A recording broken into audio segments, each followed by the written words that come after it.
Hey guys, it's Alicia with WTI. If you are anything like me and just cannot say no to a bowl of noodles, then you are going to love these noodles from Boiling Point. These are the wok noodles and they're super delicious. And some of the things I love about these are the fact that they are made with very simple ingredients. These are just unbleached ground whole wheat flour, water, and salt. There's no preservatives. They're also baked and not fried, which is awesome. So they are the perfect blank canvas for you to dress up with all of your favorite things. I have loved using these in ramen soup. And I've also loved them topped with Boiling Point's garlic bean paste, which is super delicious as well.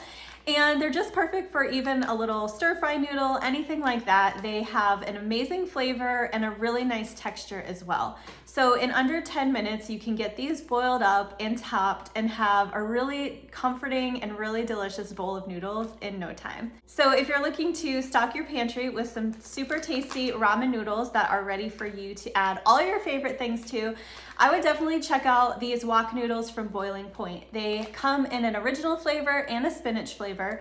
They are really delicious. They're made from very simple ingredients, so you can feel good about what you're eating. And they're definitely a high quality product. And that is my point of view.